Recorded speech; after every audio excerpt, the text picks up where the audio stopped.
Perfecto. Bueno, no sé si se llega a ver ahí. Ahora sí, se llega a ver la pantalla completa, ¿verdad? Ahí, ¿Se ve perfecto. bien ahí? Se ve, Perfecto. sí. Bueno, bien. La idea es charlar un poquito con respecto, como decía Manuel, a todo lo que tiene que ver con la gestión médica, todo lo que en lo que sí o sí estamos involucrados del punto de vista sanitario y de cómo se trabaja, cómo se gestionan, ¿no? los voluntarios en estudios de biodisponibilidad in vivo, ¿no? Eh, entonces vamos a, como ahí está el cartelito, ¿no? Como en dos colores distintos, vamos a ver como dos partes. Una primera parte que tiene que ver con toda la parte ética y médica de los estudios de biodisponibilidad. Vamos a ver algo de reglamentación, como para apoyarnos en lo de la reglamentación que haga al, al quehacer médico dentro de los estudios de biodisponibilidad y bioequivalencia. Y después algo más puntual sobre el tema, entre comillas, la gestión, porque la palabra manejo de voluntarios no, el manejo, los voluntarios no se manejan, ¿verdad? Son personas que tienen voluntad y por lo tanto se gestionan. Bien. eh, con respecto a la parte de la ética, la parte ética tiene que ver, tendríamos que ir a mirar todo lo que tiene que ver con reglamentación, ¿verdad? De investigación en seres humanos. La investigación en animales tiene una reglamentación diferente, obviamente, por los aspectos de vida, vitales, éticos, morales, diferenciados, ¿no? Y hay aspectos internacionales, regionales, nacionales, hay algunas cosas que nos pueden resultar interesantes.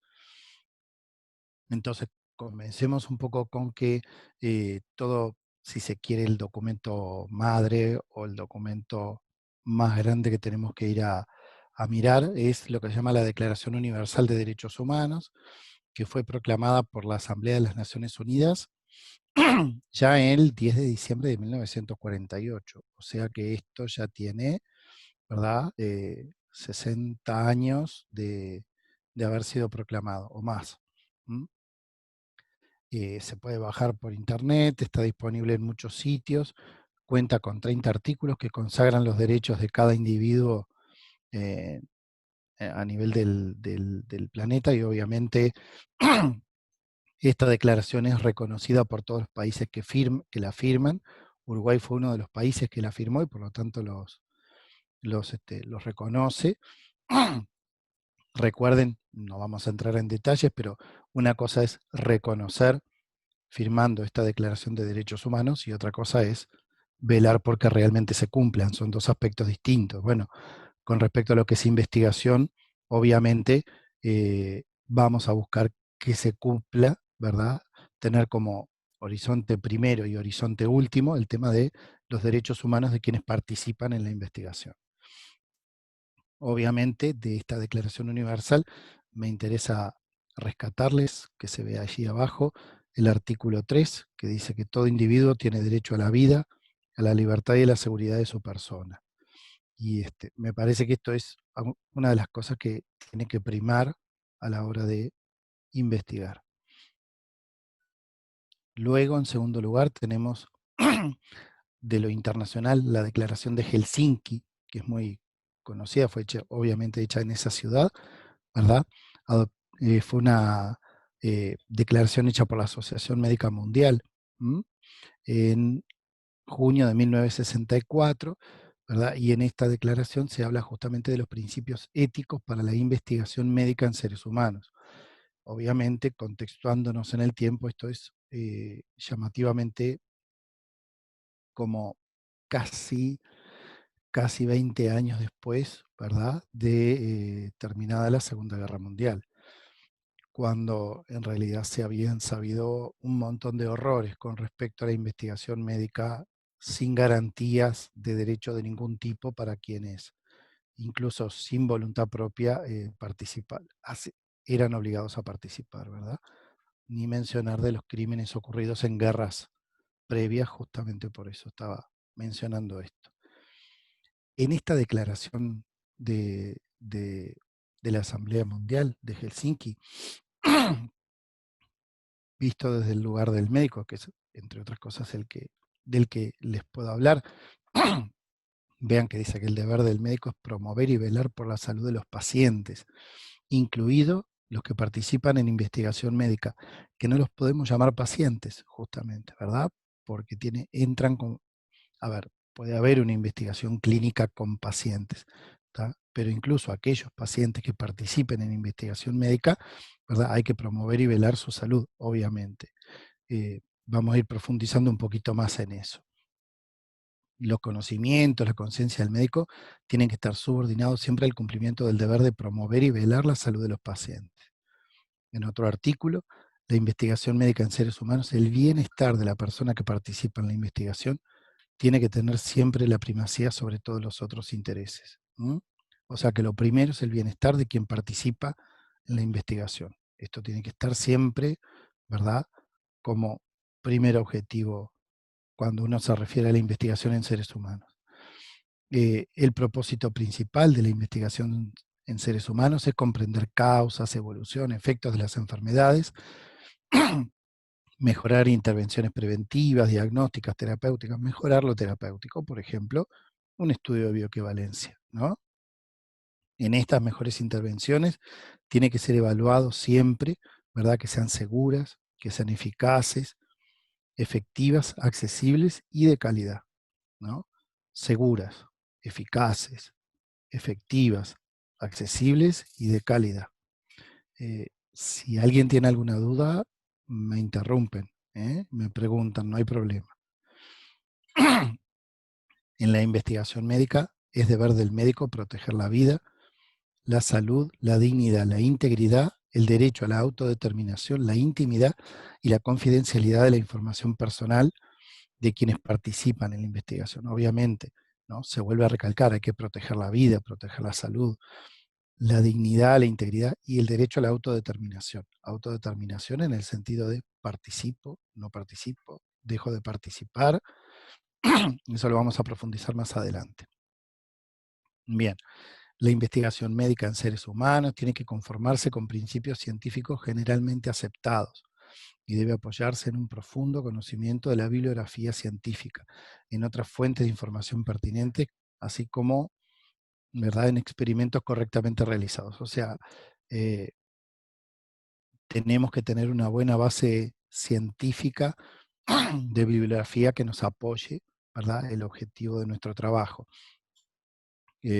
No vamos a entrar en detalles, pero en los últimos tiempos, con este tema de la pandemia del coronavirus, etcétera, eh, es obvio que, el- que la calidad de muchas publicaciones ha sido cuestionada, ¿verdad? Y justamente, si muchas de esas publicaciones han sido cuestionadas en su calidad, tomarlas como bibliografía para el estudio quizás tampoco sea, para un estudio X, quizás no sea lo más correcto. Obviamente, otro artículo que nos importa y que nos interesa, ¿verdad?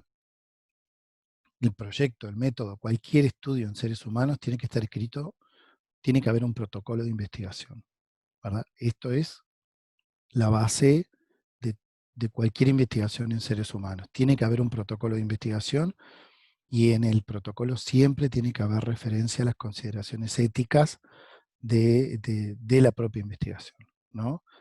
Hay que incluir, y justamente por ética, información sobre quién financia. Que alguien financie no es un crimen, sí, tiene que ser transparente, ¿no? Digo, de algún lado tiene que salir el dinero para investigar algo. ¿Mm? ¿Quiénes son esos patrocinadores? ¿Qué juego de intereses pueden estar, ¿no?, en el medio? ¿Verdad? Si hay o no que hacer declaración de intereses. ¿Mm? Afiliaciones institucionales de quienes participan, conflictos de interés e incentivos para las personas del estudio, y lo que se estipule para tratar o compensar a las personas que han sufrido daños. Y este punto es importante, ¿no? Esto último hace referencia a lo que podría ser un seguro, ¿verdad?, de resarcimiento por algún daño que potencial que pudiera sufrir quien participe de un estudio, ¿no? Si en un estudio, un ensayo clínico, estoy probando tratamiento A versus tratamiento B, y a los que tienen el tratamiento A les va mejor, yo debo de considerar que puede haber algún tipo de resarcimiento, podría haber, no necesariamente económico, ¿verdad? Eh, Hacia quienes participaron del grupo que no se benefició tanto, si bien eh, hay firmas de consentimientos, etcétera, pero hay que ver, ¿no? Puede haber algún daño, alguna persona que sufra algún efecto adverso vinculado al tratamiento que se está investigando. Bien, el protocolo de la investigación tiene que enviarse para ser considerado, comentado, para recibir consejos y será aprobado por un comité de ética de investigación. ¿M? Y ese protocolo tiene que estar enviado al comité de ética, justamente como lo remarca ahí, antes de comenzar el estudio, ¿verdad? Eh, Ese comité tiene que ser independiente del investigador, del patrocinador, tiene que considerar toda la reglamentación vigente en el país, las normas internacionales, y tiene derecho de controlar el estudio en curso. ¿Tá? O sea que ninguna investigación en seres humanos podría comenzar sin haber enviado antes el protocolo de investigación a un comité de ética de investigación y que ese comité lo haya aprobado. Sin la aprobación del comité de ética no se debería comenzar a investigar. Bien, el investigador tiene la obligación de proporcionar información al control de cualquier cosa que el comité le pregunte, ¿verdad? En especial sobre todo lo que tiene que ver con incidentes adversos y obviamente lo grave, ¿no? Eh, no hay que cambiar nada en el protocolo sin haberle preguntado o pedido permiso o aprobación al comité de ética. ¿Tá? O sea que hay que ceñirse al protocolo y si surge algún imprevisto que nos haga pensar en que hay que cambiar algún aspecto, primero hay que pedirle aprobación para hacer ese cambio al comité de ética de investigación. ¿No? Esto aplica incluso, fíjense, eh, como un comentario eh, lateral así, en Facultad de Medicina estamos colaborando con un curso que el estudiante de grado tiene en sexto año, que se llama Metodología Científica, en la cual los docentes de la facultad proponemos algún protocolo de investigación y pequeños grupos de estudiantes se pliegan al estudio como investigadores para aprender investigación científica. Y, por ejemplo, uno de los trabajos que propusimos hacer este año es eh, consumo, uso de medicamentos en adultos mayores de un prestador de salud, y para simplemente sacar datos de la base de datos de ese prestador tuvimos que pedir permiso a un comité de ética, más allá de que los datos que vamos a utilizar no individualizan personas, pero sí manejan datos de personas. Por lo tanto, eh, estamos esperando la respuesta de este comité de ética de la Facultad de Medicina para que nos dé autorización para poder empezar a extraer los datos. Bien, la investigación tiene que ser hecha por personas formadas, ¿verdad? Y calificadas científicamente. Todo ensayo tiene que estar inscrito en una base de datos disponible. En nuestro país podemos inscribir y registrar los estudios clínicos, hay que hacerlo, en el Ministerio de Salud Pública. Hay un link, no lo tengo en este momento, pero ahí está disponible como trámite. Se puede ingresar a la página de trámites.gov.uy con el usuario poniendo como usuario al investigador principal, por ejemplo, se puede inscribir y registrar el, el, este, eh, el ensayo en el Ministerio de Salud Pública, y lo que piden son datos de los investigadores, datos patronímicos, nombres, teléfonos, direcciones, correo electrónico, y piden sí un resumen del trabajo, ¿verdad? Como para ver de qué se trata. Bien, la investigación médica en seres humanos solo debe realizarse cuando la importancia de su objetivo es mayor que el riesgo inherente, ¿no? O sea, eh, si el beneficio potencial del conocimiento que yo extraiga de la investigación es mayor que el riesgo inherente a participar del propio estudio. ¿Tá? O sea que siempre tiene que haber más de positivo que de negativo. Si llega a haber grandes cosas negativas, más vale no hacer el estudio, del tipo que sea. La participación de personas competentes tiene que ser voluntaria, ¿no? Y la palabra voluntario acá tiene sí un aspecto muy importante que tiene que ver con justamente la voluntad. Ahora después vamos a profundizar un poquito más en eso. ¿M? Deben tomarse todo tipo de precauciones para resguardar la intimidad de las personas que participan en la investigación y la confidencialidad de su información personal. Intimidad. No tiene por qué enterarse al resto del mundo quién está participando en un estudio o en el estudio que estamos llevando a cabo, ¿verdad? Y la información de esta persona es confidencial.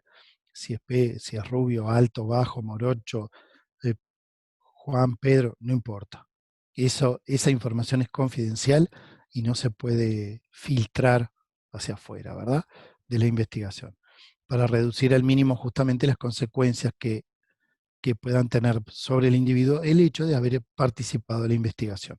Hoy en día, con redes sociales de por medio y comunicación inmediata, rápida, casi instantánea, obviamente que esto es sumamente importante a tener en cuenta, ¿no? Bien, de lo regional me importa destacar, obviamente que tiene que haber mucha más legislación, pero me importa destacarles estos dos que fueron como los primeros trabajos o las primeras reglamentaciones de los grupos de trabajo Mercosur que tuvieron que ver con investigación en seres humanos con productos farmacéuticos, ¿verdad? Y con investigación clínica. Y vean que una de las cosas que en lo personal me llama un poco la atención es que ambas son una del 95 y otra del 96. Eh, Ustedes no sé si tienen mucha idea, pero digo, obviamente les comento, como país participante, fundador del Mercosur Uruguay, eh, digamos, en los grupos de trabajo del Mercosur se genera legislación, se genera reglamentación como esta, que después tiene que ser tomada por la legislación de cada país. O sea que cada uno de estos tiene que ser firmado y aceptado y después bajado a la legislatura de cada país para ser reglamentado en cada país. ¿A qué voy con esto? Y los requisitos para el registro de productos farmacéuticos en la región, en los países estados eh, del Mercosur y la regulación técnica para verificar buenas prácticas de investigación son del año 95 y 96. Y si nosotros miramos ahora, como se ve ahí, eh, la primera legislación nacional con respecto a estudios de bioequivalencia e investigación en seres humanos son de 2007, 2008, ¿verdad? 10 a 12 años después. Eh, Simplemente como para comentar que, bueno, nos demoramos un poquitito en llevar a cabo la reglamentación nacional. De la reglamentación nacional, obviamente que hay muchos más aspectos a comentar. Yo les voy a simplemente poner aquí los nombres de los decretos que fueron como, entre comillas, fundacionales o iniciales de todo lo que tiene que ver con la reglamentación que hace a estudios de bioequivalencia, investigación en seres humanos, etc. Hay mucho más profundidad, mucho más decretos y ordenanzas, pero esto me parece que son como los más importantes a tener en cuenta si uno quiere llevar a cabo una investigación clínica o un estudio de bioequivalencia, por lo menos eh, en nuestro país. Está el decreto 12 del año 2007, que aprueba las recomendaciones técnicas para realizar estudios de bioequivalencia. En este decreto hay toda una primera parte que justamente tiene que ver con recomendaciones técnicas, que tiene que ver con definiciones, qué es bioequivalente, qué es bioinequivalente, qué es bioexención, qué es principio activo, qué es medicamento, qué es voluntario sano, etcétera, etcétera. Define, ¿verdad? Y después da recomendaciones para cómo hacer este tipo de estudios in vivo e in vitro. Y luego aporta en el anexo una lista de medicamentos en aquel momento prioritarios, en los cuales se había puesto la mira. Estos medicamentos prioritarios, básicamente en esa lista, eran antirretrovirales y antiepilépticos, ¿verdad? Eh, los antiepilépticos y los medicamentos digamos que serían que se desprenden un poco de la lista de los no intercambiables, aquellos medicamentos del listado del año, ¿verdad? Creo que 2012, más o menos, no, antes, perdón, cuando se generó la obligatoriedad de la receta, de recetar por nombre genérico, pero después se hizo una excepción porque había medicamentos no intercambiables como los antiepilépticos. Bueno, estos están incluidos en ese listado de medicamentos prioritarios del 2002, creo que era 2002, 2003. Y algunos antirretrovirales, que eran los que estaban en nuestro mercado en ese momento. Después, en el año 2008, obviamente, a continuación de estas recomendaciones técnicas para estudio de bioequivalencia, sí o sí hubo que reglamentar la investigación en seres humanos. Fue como una cosa consecuencia de la otra. En el año 2009, ahí sí se reglamentó bien los estudios de biodisponibilidad comparativa y o bioequivalencia in vivo, ¿verdad?, de medicamentos en nuestro país. O sea, 2007 todo lo que tiene que ver, reglamenta todo lo que tiene que ver con estudios de bioequivalencia in vivo e in vitro y aporta una lista de medicamentos prioritarios. 2008 se reglamenta la investigación en seres humanos, que va más allá de los estudios de bioequivalencia, pero que obviamente tiene que ser tomada para un estudio de bioequivalencia, ¿verdad? Esa investigación en seres humanos, que está reglamentada en el año 2008, tiene que ver hasta con ensayos clínicos, comités de ética, etcétera, ¿no? Y el decreto del año 2009, que tiene que ver con la reglamentación de estudios de biodisponibilidad y bioequivalencia in vivo, que es un poco lo que nos convoca hoy. Después, con el tiempo, en el año 2010, obviamente cuando se reglamentó, volvemos un poquito para atrás, en el año 2009, una de las cosas que faltaban era tener una lista de productos referencia para la bioequivalencia. Bueno, pues en el año 2010 se aprobó, ¿verdad?, las referencias para los estudios de bioequivalencia in vivo. Después, volvemos un poquito para atrás, en el 2011 se rectifica algo que había quedado como en esta lista de medicamentos prioritarios del año 2007. Había un plazo estipulado que obligaba a los laboratorios, a la industria nacional, a generar ese tipo de estudios. Esos plazos no se cumplieron. El Ministerio en el año 2011 eh, sacó otro decreto con recomendaciones técnicas para los estudios de bioequivalencia en centros habilitados del Mercosur, ¿verdad? Y actualiza esos plazos para que se lleven a cabo esos estudios. Aquí hubo importantes temas con la industria nacional, la industria regional, ¿verdad? Tenía mucho que ver con el tema por eso dice Mercosur, porque nuestro centro de bioequivalencia puntualmente, en aquel momento había 2 en el país, perfectamente podían ser considerados como centros de bioequivalencia Mercosur, no necesariamente y exclusivamente de Uruguay, ¿verdad? Podían llegar a servir para estudios que tuvieran que ver con otros países miembros del Mercosur. Y después, en el año 2016, se cambia un artículo del decreto inicial y, entre otras cosas, se autoriza a presentar estudios de bioequivalencia hechos en el extranjero para la renovación, para el registro y la renovación del registro de medicamentos. Eh, Al mismo tiempo, ese mismo año, a través de una ordenanza, ¿verdad?, se reglamentan las normas para acreditar comités de éticas de investigación de las instituciones en el Ministerio, en el Comité de Ética de Investigación Central del Ministerio de Salud. Bien, del decreto del 2008, me parece que ahí es donde tenemos que centrarnos un poquito, que es el que aprueba la regulación de investigación en seres humanos, tiene varios capítulos. Vamos a ir viendo algunos aspectos de los más importantes, no toda la ley ni todo el decreto, eso los remito, búsquenlos con estos números. Yo después les comparto la presentación a Manuel para que él se las pase y ahí van a tener todos los datos como para, si no tienen la reglamentación, ir a buscar a la propia fuente y y leerlo porque están disponibles en Internet. En el primer capítulo, capítulo 1, obviamente la finalidad de qué es la investigación en seres humanos, los términos, define términos, ¿no?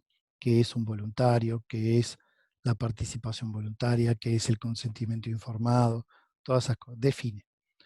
En el capítulo 2 habla de la ética de la investigación, después se habla del consentimiento libre e informado, de los riesgos y beneficios que pueden llegar a correr quienes participan como sujetos de investigación, ¿no?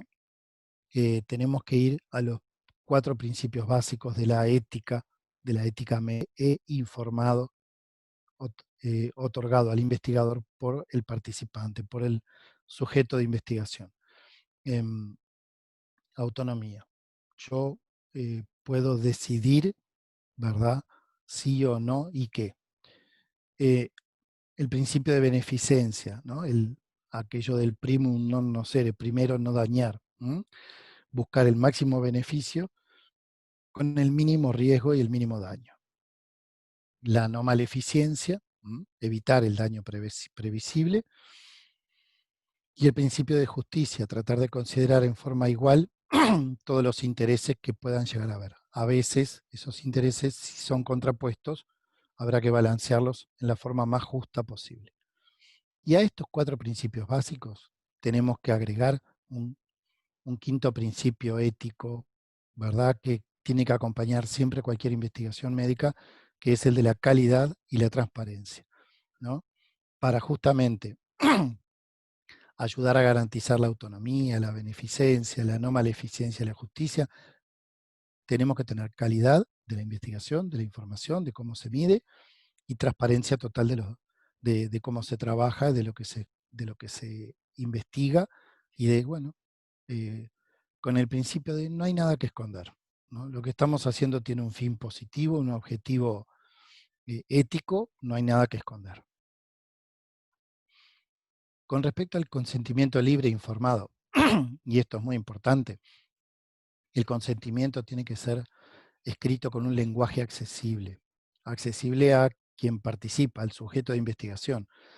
Pensemos que si bien en la mayoría de los estudios de bioequivalencia al menos, como no es fácil comprender, eh, no, no cualquier persona logra comprender bien cuál es la finalidad, etcétera, del trabajo y la información que se le aporta, obviamente tiene que haber un cierto nivel socioeducativo como para que, pero igual de todas maneras el lenguaje tiene que ser accesible a la persona, ¿no? Entre comillas, evitar el idioma médico o el idioma excesivamente técnico que, no, que haga que la persona no entienda, porque si el sujeto o potencial sujeto de investigación no comprende, ya no es libre. Para ser libre y participar libremente tiene que haber recibido toda la información completa, clara, accesible, concisa, transparente, haberla entendido, ¿no? Recibirla toda y haberla entendido. Bien, para que este capítulo, en este capítulo además, para que este consentimiento sea válido desde el punto de vista jurídico y legal, tiene que estar elaborado por el investigador responsable, o sea que tiene que estar la firma y el nombre de los investigadores, fundamentalmente el investigador responsable, tiene que estar aprobado, ese consentimiento libre tiene que estar aprobado por el Comité de Ética de Investigación y tiene que estar firmado por todos los involucrados.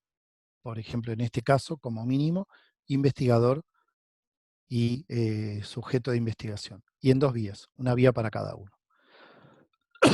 Perdón. Un aspecto puntual de la redacción de cualquier consentimiento libre e informado, por algo se llama libre e informado. Informado porque el sujeto de investigación tiene derecho a tener toda la información que se tenga del procedimiento, del medicamento al que se va a exponer, de lo que sea, ¿verdad? Justamente para que ese consentimiento sea libre, tiene que estar 100% informado. Pero además, en ese consentimiento libre e informado, tiene que existir una cláusula o una segunda carilla, como le quieran llamar, en la que el sujeto, cuando quiera, como quiera, pueda deslindarse del estudio sin dar ningún tipo de explicación. Eso tiene que estar en cualquier consentimiento libre e informado. O sea, yo como sujeto de investigación estoy informado, soy libre, decido participar, pero también tengo derecho a dejar de participar en el momento que yo quiera, sin la más mínima explicación. ¿Mm? ¿Dudas o preguntas?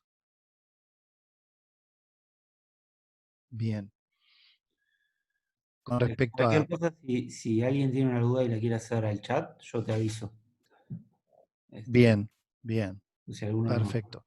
Pero está bueno que hagan preguntas y eso para ir intercambiando también. Y pueden surgir dudas, ¿no? Porque de repente estamos hablando en términos muy, muy teóricos, pero después surgen algunos puntos que, este, que capaz que no quedan del todo claros. Bien, con respecto a los riesgos y beneficios, ¿no? Justamente es importante destacar que toda investigación que involucra a seres humanos implica riesgos. Tenemos que considerarlo. Así estemos usando agua, agua mineral, investigando el sabor y el color del agua. Toda investigación que involucra a seres humanos implica un algo de riesgo. Eso lo tenemos que tener claro porque teniendo en cuenta esto, justamente es que tenemos que pensar siempre en cómo detectar, controlar y evitar o prevenir esos riesgos, el mínimo que sea. ¿No? Obviamente que ese riesgo es admisible si el beneficio que otorga la investigación o los resultados de la investigación superan a los riesgos que se corren. En los estudios de bioequivalencia y biodisponibilidad y bioequivalencia comparativa, obviamente los riesgos, si se quiere, son como, o potenciales riesgos, son muchísimo más conocidos en la previa que cuando se estudian, por ejemplo, medicamentos nuevos, en la fase 1 o fase 2 de investigación de la clínica de un medicamento nuevo, cualquiera, el que sea. Eh, ¿Por qué? Porque estamos trabajando en bioequivalencia, se trabaja con medicamentos ya conocidos, con productos de referencia y productos de test, pero sus principios activos son conocidos. Ya están en el mercado, ya se conocen, se tiene muchísima información con respecto a sus riesgos y obviamente ahí es, digamos, es como una ventaja, como un a favor de lo que sería un estudio de bioequivalencia. Es como un hándicap a favor, ¿no? Bien, con respecto al protocolo de investigación, está todo escrito en el capítulo 5, qué es lo que tiene que tener. Ese protocolo tiene que tener todo, tiene que tener una introducción, una justificación del porqué, una búsqueda bibliográfica de información del background, de lo que anda en la vuelta, cualquiera, por qué, cuál es la base del por qué vamos a estudiar lo que vamos a estudiar y a justificar por qué creemos que tenemos que investigar esto, lo que sea. ¿Mm? Y obviamente ese protocolo tiene que cumplir ciertos criterios para ser evaluado por un comité de ética de investigación. ¿Mm? Ese comité de ética de investigación, ya vimos a nivel internacional, está planteado y acá también, a nivel nacional, que tiene que ser independiente del investigador. ¿Mm? Hay un capítulo que reglamenta el comité de ética de investigación, por quienes puede o debe estar conformado. ¿Mm? Y que justamente en ese capítulo yo rescato que cuando arranca directamente, que me parece sumamente importante, toda investigación que involucre seres humanos deberá ser sometida a un comité de ética de la investigación. O sea, no podemos hacer ningún tipo de investigación en humanos si no hay un comité de ética que lo haya autorizado. ¿Mm? Y obviamente que ese estudio también tiene que estar registrado y aprobado, ¿verdad?, en el Ministerio de Salud Pública. Como ya habíamos comentado hace un ratito atrás, se puede hacer a través del trámites.gov.uy en forma electrónica. Bien, aquí terminaríamos un poquito esta primera parte de lo que sería los aspectos éticos, médicos, reglamentarios, etcétera. ¿Alguna duda, alguna pregunta? Alejandro, yo tengo, Sí, viste que ahora, bueno, desde hace cuando se creó el Comité de Ética Nacional, este, Ujú. hay ahí un tema de que ciertos estudios tienen que pasar por ahí, que algo que no está todavía muy claro, ¿no? ¿Qué estudios tienen, sí es necesariamente pasar por el Comité de Ética Nacional? Ya. Lo que sí queda claro es que todo estudio que involucre seres humanos tiene que estar registrado. Eso sí, Exacto. tiene que haber un registro de cualquier tipo de estudio clínico. Ahora, en la realidad, esa comisión de ética nacional que trabaja en el Ministerio de Salud Pública, eh, realmente no me queda muy claro. Tendría que estudiar más en profundidad la reglamentación. eh, si realmente tiene el papel de evaluar cada trabajo o simplemente evaluar y conocer todos los comités de ética de las instituciones, ¿no? O sea, a nivel de ética de investigación no existe solamente un comité a nivel nacional del ministerio. Eh, en la reglamentación hay un comité nacional o una comisión nacional a nivel del ministerio que creo entender que esa comisión, más que estudiar cada trabajo en sí, obviamente que tiene que saber qué trabajos se están haciendo en el país, me parece que tiene que tiene como misión más bien velar por dónde hay comités de éticas de investigación, en qué instituciones y que trabajen bien, ¿no? Ah, Conocerlos, trabajarlos y regularlos, ¿no? Cada institución debería tener un comité de ética de investigación, ¿no? seguro. Que como ya sabemos, no todas tienen, ¿no? Eh, no sé, por decir, volviendo al tema que yo les comentaba recién, con el trabajo este que estamos planificando con estudiantes de sexto año de medicina, eh, la Facultad de Medicina tiene un comité de ética, pero el prestador en el que del que nosotros vamos a sacar la base de datos no tiene un comité de ética. Sí tiene un organismo directivo que fue el que nos autorizó y el que nos avaló a extraer datos de la base de datos de dispensación de medicamentos para poder sacar datos y analizar. Tenemos que contar con ese aval escrito, ¿verdad? Para que el Comité de Ética de la Facultad de Medicina estudie cuál es nuestro trabajo y lo autorice, lo modifique, le dé algún tipo de cambio de tuerca o nos haga algún tipo de observación que haya que modificar algo, ¿verdad? Por ahora no hemos tenido comunicación. Pero creo que el papel del Comité de Ética del Ministerio tiene más bien un papel de regulación del resto de los comités de ética. ¿Se entiende? Sí, sí, No sí. tanto, me parece, no tanto de estudiar o velar por, quizás sí, si hay algún estudio que suene mucho, algo multinacional, no sé, me imagino, ahí sí ese comité de ética debería estar Bien, también directamente involucrado, ¿no? Pero obviamente que cada institución tiene que tener su comité de ética para poder velar por por la seguridad y por los estudios de lo que se están haciendo en esa propia institución, seguro. ¿no? Perfecto. Hay una pregunta acá de francés. ¿Quién es la integración, por la integración del Comité de Ética? Bueno, Personal no hay hospitalario una regla. se extiende a otros profesionales científicos. Sí, sí, tiene que haber más de, no solo médicos, ¿verdad? Me parece perfecta la pregunta. En un comité de ética, no sé si realmente está estipulado bien quién es, ¿verdad? Pero sí tiene que haber algún médico, obviamente. Perfectamente puede estar integrado por enfermería, químico, farmacéutico, si hay tiene que ser multidisciplinario. Puede haber hasta sociólogos, epidemiólogos, estadígrafos, ¿verdad? Eh, abogados, ¿no? También, porque justamente la parte eh, ética tiene muchas consideraciones en lo jurídico, en lo legal, ¿no?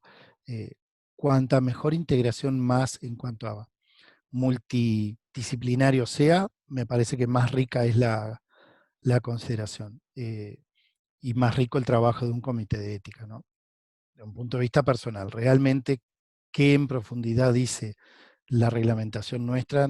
No conozco, tendríamos que ir a mirar bien ese decreto y y todo lo que tenga que ver, pero tiene que ser multidisciplinario, ¿verdad? No solo integrado por médicos con experiencia en ética, ¿no? O en bioética de la investigación. Tiene que haber otros profesionales. incluso creo que también tiene que haber un representante de la sociedad. O no sé si es mandatorio, pero para completar el comité muchas veces se incluye un representante de la sociedad que no sea Sí, parte del equipo de salud. exacto. Quizás sí eso pueda estar sucediendo, por ejemplo, en el Nacional, en el del Ministerio de Salud Pública. En esa comisión nacional seguramente sí haya algún representante de usuarios, consumidores, ¿no? De defensa del consumidor, algo de eso. Pienso yo. En comité de ética institucional, en general, en los que yo conozco, tienen varios profesionales y obviamente en este tipo de, de ámbitos, el químico farmacéutico tiene un rol importantísimo, el médico obviamente, ¿no? Pero también es muy importante contar con la consideración de un abogado, quizás hasta de un contador, ¿no? O un economista. Cuanta más gente tenga que ver, más disciplinas, mejor, ¿no? Obviamente. ¿Mm? Bárbaro. ¿Alguna otra pregunta? ¿Les parece seguimos? Vale, perfecto. Ahí, bien. Con la segunda parte sería lo que sería la gestión de los voluntarios en un ensayo de, de bioequivalencia. Si ustedes recuerdan, en un estudio de bioequivalencia in vivo, eh, el diseño es en el diseño habitual del 2x2, ¿verdad? Dos poblaciones de voluntarios que trabajan en dos fases diferentes, ¿verdad?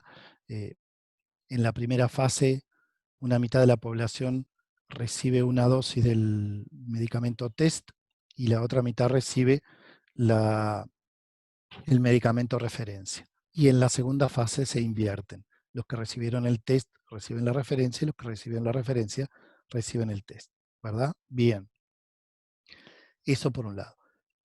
Pero para que se lleve a cabo este tipo de diseño, obviamente primero tenemos que seleccionar estos voluntarios. Entonces hay una primera fase de selección que es bastante ardua, es bastante dura, en el sentido de que no es, no es fácil lograr entusiasmar a la gente para participar, pero bueno, primero tiene que haber criterios muy específicos para esa selección y esos criterios están definidos en la reglamentación, son criterios clínicos y paraclínicos, ahora vamos después a entrar más en detalle. Hay todo un proceso relativamente tedioso para la selección de los voluntarios y luego se llega como parte de ese proceso a un listado de voluntarios, que también tiene que ser gestionado e incluso registrado en el ministerio. Y luego sí hay una fase clínica, lo que le llamamos fase clínica propiamente dicha del propio estudio, cuando se está desarrollando el propio estudio con la participación de los sujetos. ¿Mm? Allí vamos a estar hablando de cómo ingresan, de qué manera, en qué momento, cómo es la estadía del voluntario, ¿m? De cómo se manejan las muestras biológicas, algo del manejo de los eventos adversos y qué sucede después, ¿no? Bien, volvemos a lo mismo y acá siempre comento, como médico estoy formado desde el punto de vista biológico y con mucha variabilidad y con mucha arte y poca protocolización. Los médicos no estamos muy acostumbrados a trabajar en protocolos. La gente con formación más de la química, de la farmacia, sí está mucho más acostumbrado y en realidad he aprendido en todos estos años muchísimo de lo que tiene que ver con procedimientos operativos, con todo lo que es el procedimiento estandarizado, el orden para el trabajo, ¿no? Obviamente estamos investigando con seres humanos, tiene que haber un procedimiento operativo estandarizado, eso está reglamentado. ¿Para qué? Para darle las mayores garantías a los sujetos de estudios y volvemos a repetir, para mostrar transparencia. No hay nada que ocultar, entonces mostremos todo. Total, digo, no hay nada que ocultar. Y para asegurarnos de que los resultados son objetivos, ¿no? Que los resultados son reales. Bien, en la fase de selección, que también tiene que estar descrita en ese protocolo y en ese procedimiento operativo, ¿verdad? Los criterios de selección están estipulados en el decreto del 2009, en el título 3, y son criterios clínicos y paraclínicos. Creo que algo decimos después, si no, lo volvemos a decir. Pero son criterios que apuntan a poder diagnosticar y establecer un diagnóstico de que el individuo que va a participar está sano. Y eso puede llegar a ser, desde el punto de vista médico, más difícil que encontrar una enfermedad rara en una persona, ¿verdad? Porque imaginen que no es fácil establecer a ciencia cierta por clínica y paraclínica que una persona es totalmente sana. Bien, tiene que haber criterios clínicos, obviamente, y criterios paraclínicos, o sea, humorales, para poder establecer el diagnóstico de salud. Con respecto al proceso de selección, ¿verdad? En ese proceso hay varias entrevistas con los voluntarios. De hecho, en las primeras entrevistas, hasta que no confirmamos que esta persona es realmente sana y realmente tiene la voluntad de participar y entra en la lista de voluntarios para la participación del estudio, para nosotros tenemos que considerarlos como aspirantes a sujeto de investigación o aspirantes a voluntario. ¿Estamos? O sea, hola, buen día, ¿cómo estás? Vamos a participar en tal o cual estudio, aportarle, por ejemplo, en una primera entrevista, toda la información con respecto a qué tipo de trabajo se va a hacer, qué tipo de medicamento se va a utilizar, cómo es el diseño del estudio, se lo va a pinchar, no se lo va a pinchar, cuánta sangre se le va a sacar, cuánta no. Uno de los temores que tiene siempre la gente cuando va a participar de cualquier estudio, ¿verdad? Y más en la bioequivalencia, ay, me va a doler, me van a pinchar. Bueno, a ver, sí, se va a hacer una sola, un solo pinchazo de vena, ¿verdad? Para introducir un catéter, que es un catéter de teflón, que después queda ahí durante todo el tiempo que está en la fase clínica y no va a, y a partir de ese lugar se va a extraer muestras de sangre, como máximo, decime Manuel si no estoy, creo que son 15, 16 muestras por cada voluntario, Sí. ¿verdad? En una de las fases, y cada muestra 10 milímetros de sangre, ¿verdad? 10 centímetros cúbicos. Eso Por lo es tanto, en general, sí. En general tomamos. bien, entonces si hacemos la cuenta, lo que se le extrae a un voluntario de volumen de sangre es muchísimo menos que lo que se extrae cuando donamos sangre, ¿no? Es mucho menos. O sea que en un estudio de bioequivalencia te sacan menos sangre que si fueras a donar. ¿Estamos? Como para ir sacando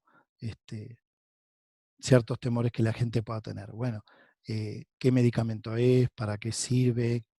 ¿Qué potenciales efectos va a tener? ¿Qué potenciales efectos adversos podría llegar a tener la persona?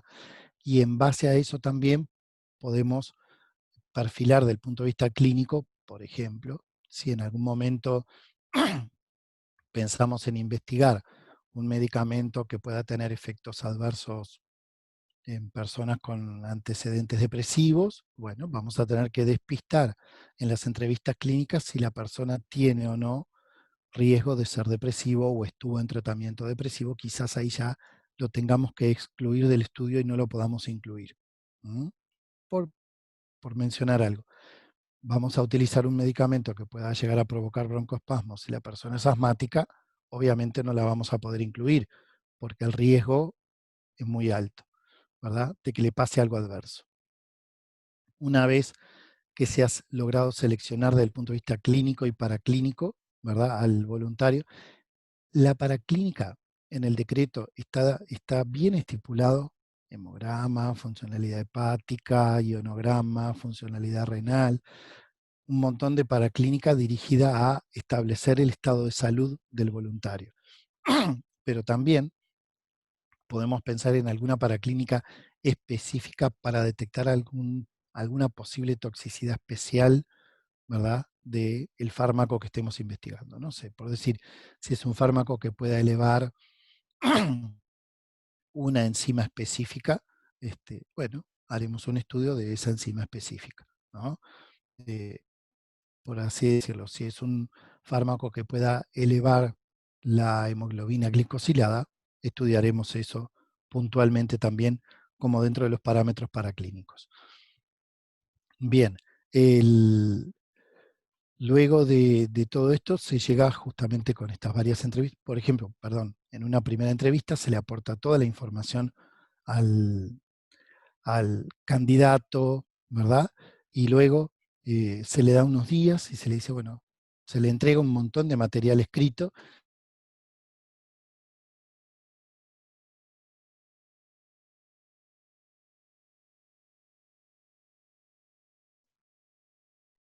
¿Se cortó?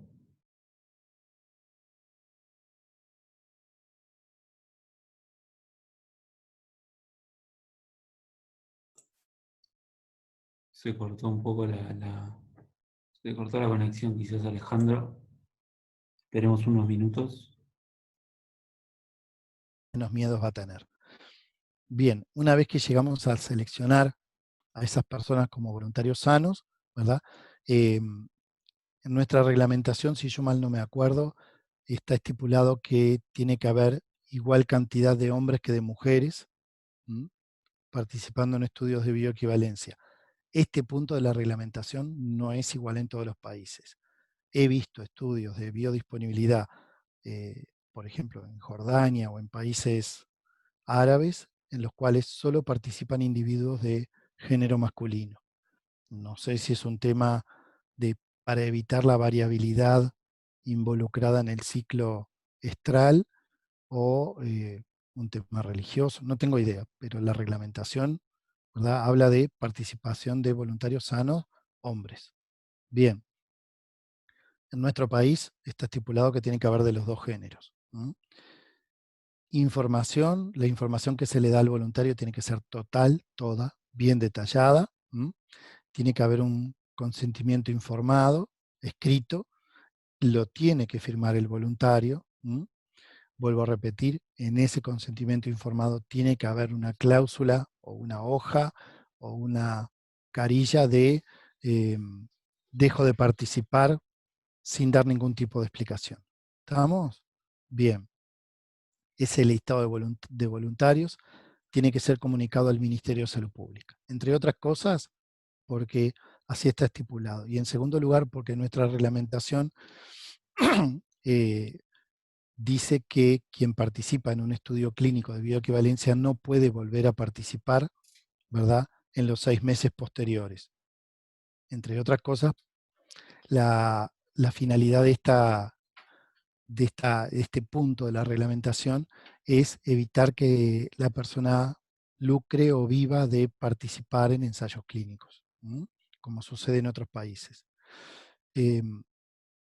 Se envía ese listado al ministerio, el ministerio mira, tiene que corroborar justamente que no haya, entre comillas, personas repetidas o que hayan participado en otros estudios de otros trabajos, ¿verdad?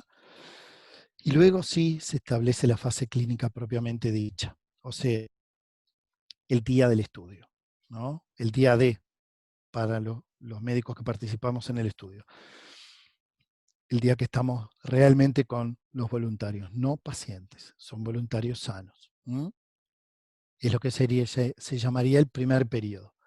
Recuerden que el investigador y el médico que están ahí no van a saber, por lo menos el médico que participe de velar por la salud de los voluntarios, no debería saber en ese momento si el voluntario está recibiendo o va a recibir test o referencia para no sesgarse.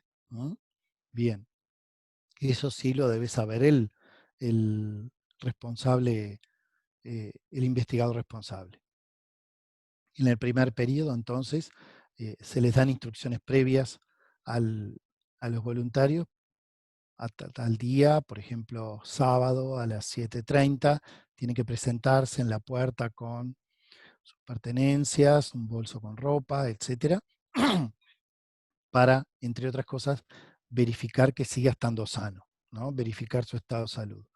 Se le hace una vía de acceso venoso, se le pone un catéter grueso en general en una vena gruesa del antebrazo para mayor comodidad de la persona, porque es un segmento corporal que permite maniobrar de la persona con mínimos inconvenientes, ¿no? Y después sí, eso es una tarea muy importante, lo que a veces comentamos, la hotelería, la estadía, ¿no? Eh, Hay que garantizar la mayor seguridad, la mejor alimentación, que también tiene que estar estipulada por protocolo, ¿verdad? Y el entretenimiento, el tiempo que el voluntario está dentro del centro de investigación.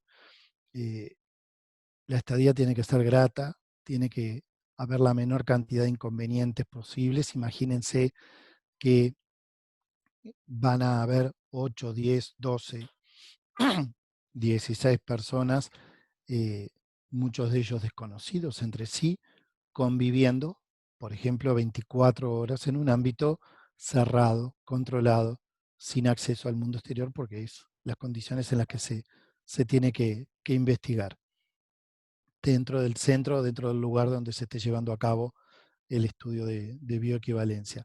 Por lo tanto, el entretenimiento es importante, televisión, televisión cable, lo que sea, computadoras. Se les permite a los voluntarios llevar sus computadoras personales, sus teléfonos, etcétera, para justamente mantenerlos entretenidos y evitar, ¿verdad? Mayores problemas por el tema de convivencia.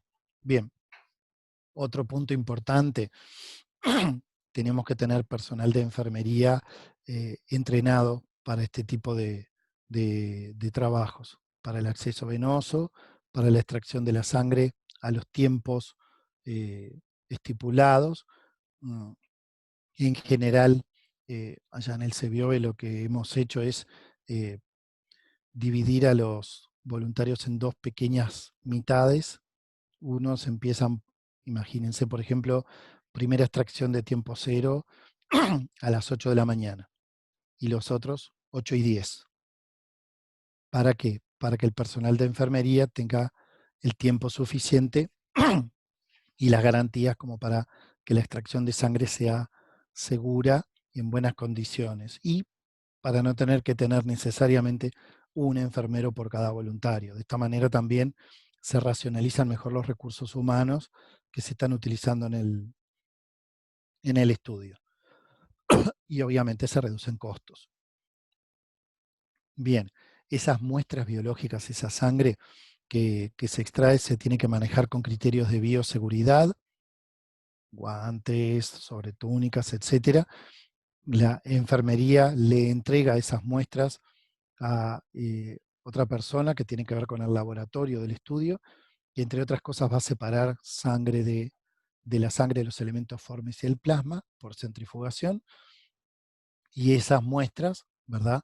Justamente con medidas de bioseguridad, son almacenadas hasta el momento en el que después son procesadas para extraer, bueno, el dato de la concentración plasmática del fármaco en el tiempo que se haya medido.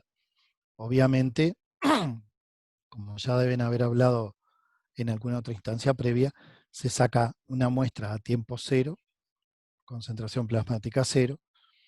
El medicamento se administra en dosis única, por vía oral, en la mayoría de los estudios, porque el tipo de estudio de biodisponibilidad en vivo está pensado como para ese tipo de formas farmacéuticas, y se saca después habitualmente, por ejemplo, a la media hora, a la hora, a las 2 horas, las 3, 4 horas, 6 horas, ¿verdad? Y lo habitual es durante esas primeras 24 horas. En algún caso que hemos tenido estudios con medicamentos en los que la curva de concentración plasmática en función del tiempo es mayor a 24 horas, se ha recurrido a, entre comillas, como un alta ambulatoria, en el cual el voluntario puede irse después de las 24 horas a su casa y volver 12 horas después para una última extracción, por ejemplo, a las 36 horas de haber administrado el medicamento. Bien, pero obviamente garantizando la mayor seguridad de la persona y garantizando bueno, que haya ciertas reglas de juego con el voluntario para que la extracción de la sangre sea segura y el dato que obtengamos a partir de esa muestra sea certero. Bien, obviamente también al mismo tiempo hay, entre comillas, una planilla que se le entrega al voluntario y otra que maneja enfermería para notificar cualquier tipo de evento adverso, el que ocurra, el que ocurra. El evento adverso más frecuente, ríanse, pero es real y es género dependiente, la lipotimia cuando los pinchan a los varones. No sé en qué va, pero sumamente frecuente en el momento de, de pinchar la vena de la persona, más de uno se afloja. Una de las cosas que hemos estipulado ya desde el inicio, ¿no? En el CEBIOBE, tanto al momento de extraer las muestras como justamente para el acceso venoso, se consiguieron unos sillones, unas poltronas que son para dormir la super siesta, súper cómodas, súper anatómicas, son espectaculares justamente para garantizar o para darle al voluntario la mayor comodidad posible.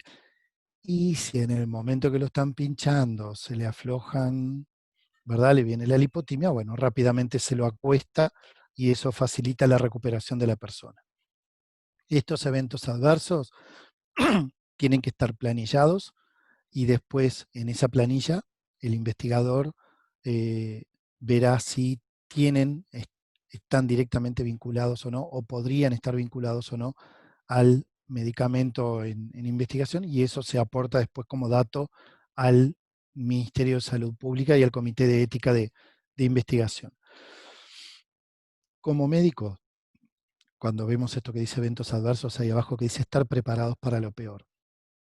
En seguridad siempre tenemos que estar preparados para lo peor. En seguridad contra incendios, en seguridad contra huracanes, en seguridad de medicamentos, en seguridad en investigación, hay que estar preparado para lo peor.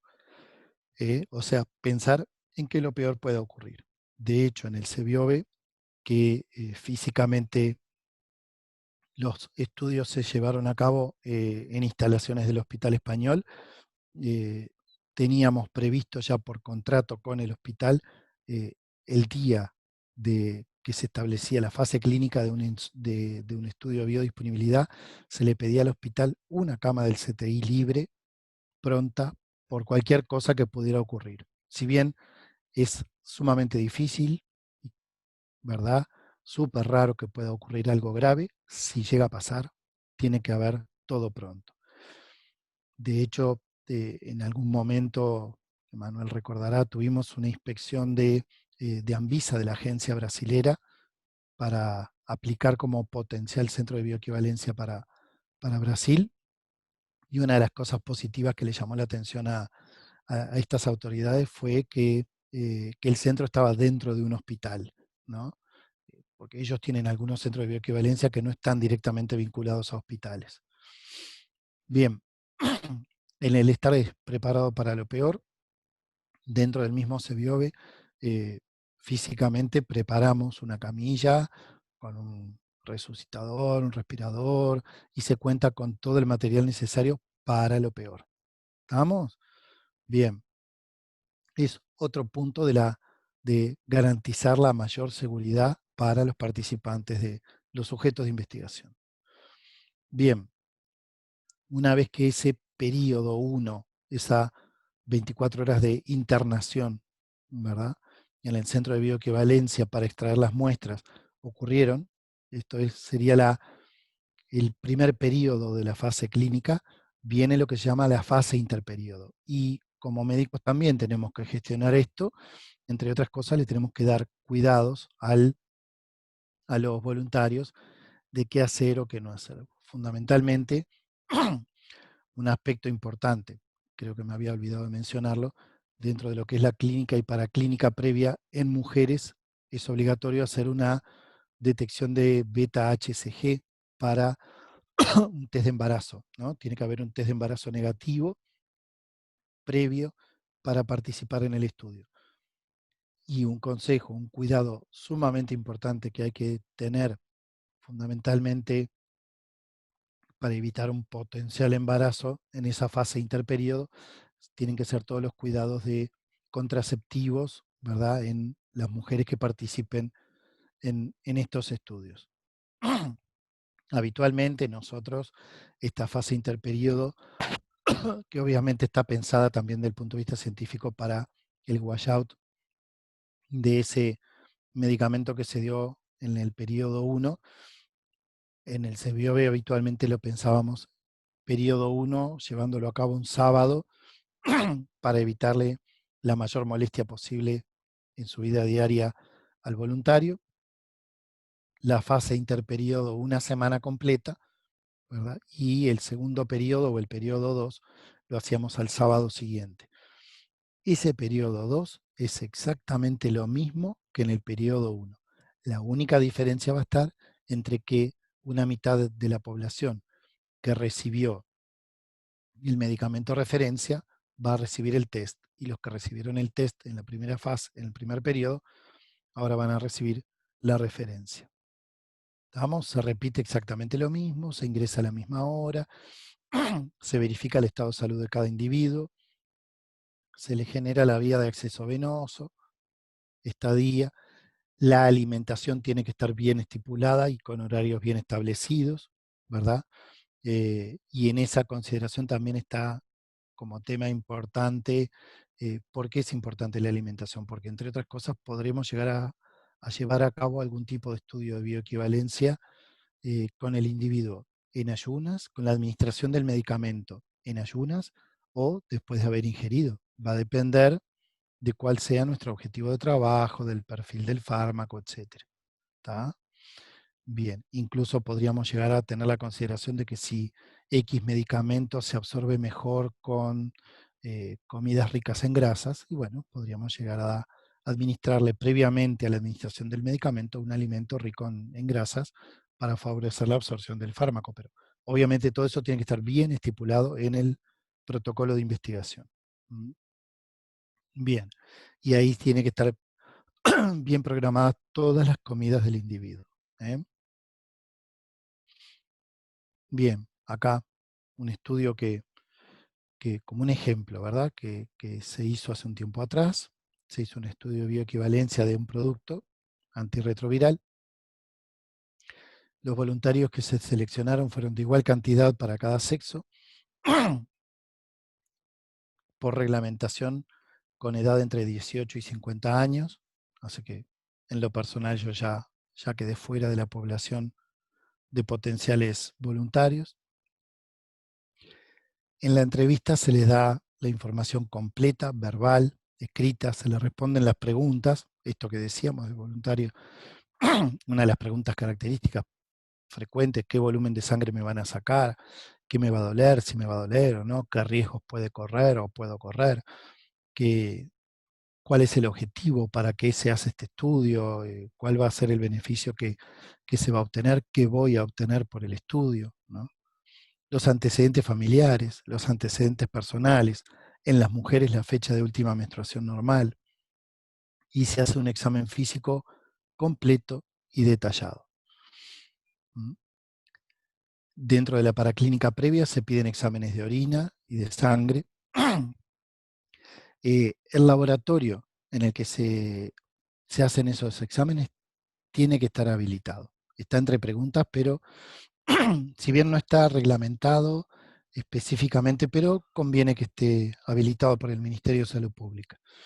Un electroencefalograma, electrocardiograma, es parte de la paraclínica para detectar, entre otras cosas, que no haya trastornos del ritmo cardíaco, etcétera, ¿verdad? Eh, para diagnosticar que la persona está sana, otro tipo de exámenes que pueda haber, ¿verdad? Y en el caso de mujeres, test de embarazo, que debe ser negativo. Y como decíamos, algún otro estudio para vigilar posibles eventos adversos vinculados a características propias del medicamento, ¿no? Durante la fase clínica se hace la convocatoria con instrucciones precisas. Es fundamental la puntualidad del voluntario. Se le entrega también un reglamento con lo que se puede y no se puede hacer durante la fase clínica. Se trata de mantener convivencia, decoro, ¿no? Etcétera, durante la participación de los voluntarios. Se repara en todos los detalles que tienen que ver con la garantía de la seguridad de esos voluntarios y, entre otras cosas, para su mayor comodidad, su mejor, cuanto más alegres y felices estén los voluntarios, mejores resultados se va a obtener, porque eso también influye, ¿no? Bien, el ingreso tiene que ser puntual, tiene que ubicarse bien a las personas y sus pertenencias, ¿m? Eh, verificar el estado de salud de la persona y se canaliza la vía venosa periférica en el miembro superior. Volvemos a repetir, la seguridad va a estar desde el punto de vista médico y de enfermería en forma permanente. Tiene que estar prevista un área de reanimación por cualquier cosa que pudiera ocurrir, que nunca ocurrió, por lo menos en el CBOB, pero vuelvo a repetir, tenemos que estar preparados para lo peor. Tiene que haber planillas de registro del voluntario, de enfermería, del médico, para registrar todo lo que suceda. La alimentación tiene que ser de calidad, en cantidad adecuada, en los horarios precisos. Ese medicamento si se va a administrar con o sin alimentos, en un horario específico, ¿verdad? Y bueno, ver qué hacen los sujetos entre una extracción de sangre y la otra. Pueden descansar, pueden caminar, pueden estar ahí adentro, escuchar música, dormir, mirar televisión, jugar con sus computadoras, poner un wifi. Obvio, hoy en día sería como impensable si no. Bueno, algo de esto del manejo de las muestras ya lo vimos, ¿no? Eh, Importantísimo, vuelvo a repetir, lo que es el entretenimiento para los voluntarios durante la estadía. Eh, la movida que se generaba en el CBIOB durante la fase clínica era tal cual generar un hotelazo, un hotel de primera onda para los voluntarios para que justamente la mayor garantía de comodidad para ellos. El registro de los eventos adversos, esto ya lo habíamos comentado, y hay que registrar todos los eventos adversos, aún los que creamos que no están vinculados con el medicamento. Tiene que estar todo registrado por un tema de transparencia. Bueno, en la fase interperiodo, justamente los cuidados a tener en cuenta, relaciones sexuales con protección anticonceptiva, etcétera, bla, bla, bla. Y en el periodo 2 se repite todo lo que vimos en el primer periodo. Sí es un hecho importante. Habitualmente es muy como una regla. En el segundo periodo, en el periodo 2, es muy frecuente encontrar menos eventos adversos que en el periodo 1, ¿no? Obviamente, las lipotimias son mucho menos frecuentes porque el voluntario ya sabe lo que le va a pasar, ¿no? No hay tanto problema con las expectativas y los miedos. Bueno, y después, por último, después que terminó el periodo 2, ¿qué sucede? Hay que darle la mayor garantía clínica y paraclínica al voluntario de que está sano. Y su participación realmente termina cuando desde el punto de vista médico se le da un alta médica del estudio. ¿Tá? ¿A qué voy con esto? Eh, Supongamos que en algún estudio, como este que estamos diciendo, hubiera habido un voluntario que tuvo una pequeña elevación de las enzimas hepáticas mientras participaba. Participa del segundo periodo. En el segundo periodo se detecta una pequeña elevación de las enzimas hepáticas eh, a la semana, a los 15 días, y el voluntario, bueno, se considera que no se le puede dar el alta médica hasta que ese funcional hepático se normalice. Eh, de hecho, todo eso está previsto, tiene que estar previsto en el propio protocolo, y recién cuando se logre demostrar que por ejemplo, esa elevación de las enzimas hepáticas volvió a niveles casi normales o normales, ahí es cuando el individuo recibe entre comillas, el alta médica. ¿Por qué? Porque cualquier evento médico que ocurra antes de la alta médica, mientras se considera que jurídicamente está participando del estudio, es responsabilidad, ¿verdad?, del centro de bioequivalencia corregirlo, tratarlo, ¿verdad? O garantizarle al voluntario el mejor resultado sanitario posible. Bien, porque además se necesita también esa alta médica para el seguro de los participantes, de los voluntarios, porque para los voluntarios hay que gestionar un seguro, un seguro de enfermedad, de vida, por participar en los estudios. Bien, y creo que acá terminamos con esta última pregunta. A ver si en general todo el mundo se sonríe con esta pregunta, pero nadie contesta que sí. Bueno, muchas gracias, Alejandro. ¿Hay alguna otra pregunta, algún comentario que quieran hacer? Creo que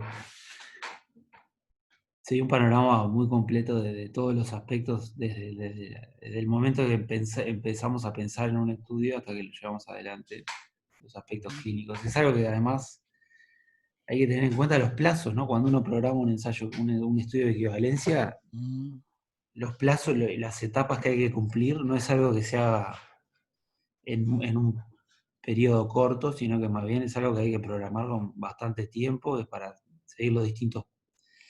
Este, ujú. Llevas mucho tiempo y mucha energía, ¿no? Y mucha escritura, y mucho ir y venir, porque digo, obviamente un estudio de este tipo, entre otras cosas, uno lo eleva al comité de ética y es muy frecuente que un comité de ética te haga algún tipo de corrección, algún tipo de observación que haya que revalorar para levantarla, si no el estudio no se puede desarrollar, ¿no? sí, sí, tal cual. A ver si no hay otra pregunta.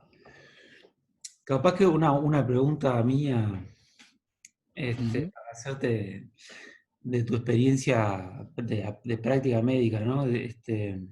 ¿Cómo ves actualmente el tema de calidad biofarmacéutica de los medicamentos que utilizamos, que tenemos disponibles en Uruguay, ¿no? mm. ¿A qué punto el no haber avanzado con la bioequivalencia está siendo un problema en la rutina, en la diaria clínica, a punto de vista médico? Está haciendo, creo que está siendo un problema, sí, el hecho de los no estudios. Eh, lo veo claramente, trabajo en ACE, donde los medicamentos se compran por mecanismos de licitación pública y, y tenemos, si dos por tres aparecen algunos estudios, algunos fármacos, algunos medicamentos. Estoy pensando actualmente en un antihipertensivo, no Mm, importa, en el cual de una licitación a otra hubo un cambio porque apareció una marca que no estaba conocida en el país, una marca procedente de otro país de tercer mundo, mm, y, y la gente empezó a notificar efectos adversos, que no le bajaba la presión o que le bajaba pero con eventos adversos, que con la otra marca previa que se manejaba por la licitación no ocurría, ¿verdad? O sea que desde el punto de vista médico sí, yo creo que es un problema. Y la gente tiene eso de que una marca A genera un efecto distinto a una marca B.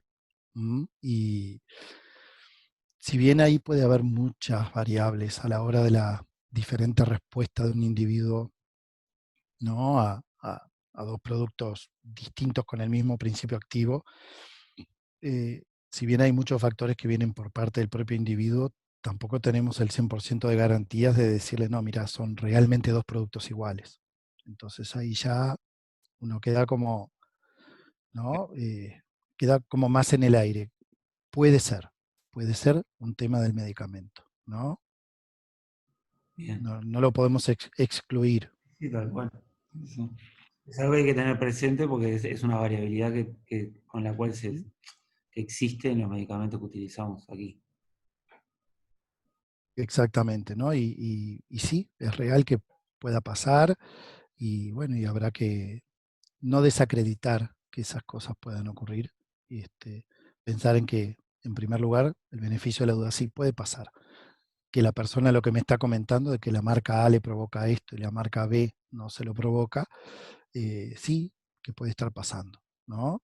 Y buscar, analizar qué es lo que pueda estar pasando. Si tiene que ver en la calidad del medicamento, si tiene que ver el propio individuo todo, con su todo, ¿no? Hay que estudiarlo, hay que verlo. Yo creo que no hay que bajar los brazos, pero la bioequivalencia hay que estudiarla y hay que estudiarla en el propio lugar, en el propio país, con datos propios, con datos nuestros, porque, no sé, a mí no me gusta mucho pensar en que se renovó el registro de X medicamento con un estudio hecho en, no sé, en Tailandia o en Wuhan o en China o en donde sea, ¿no?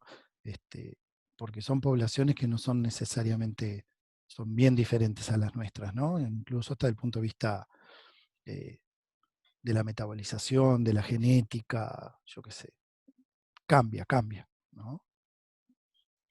Sí, sí, es algo que bueno, pero igual actualmente al estar permitido y obviamente los centros de violencia a nivel de Asia, México, por ejemplo, Brasil, tienen como bastante, se le dan facilidades económicas a las empresas para seguir los ensayos. De igual manera, obviamente es mejor que no tener una evaluación en vivo, ¿no?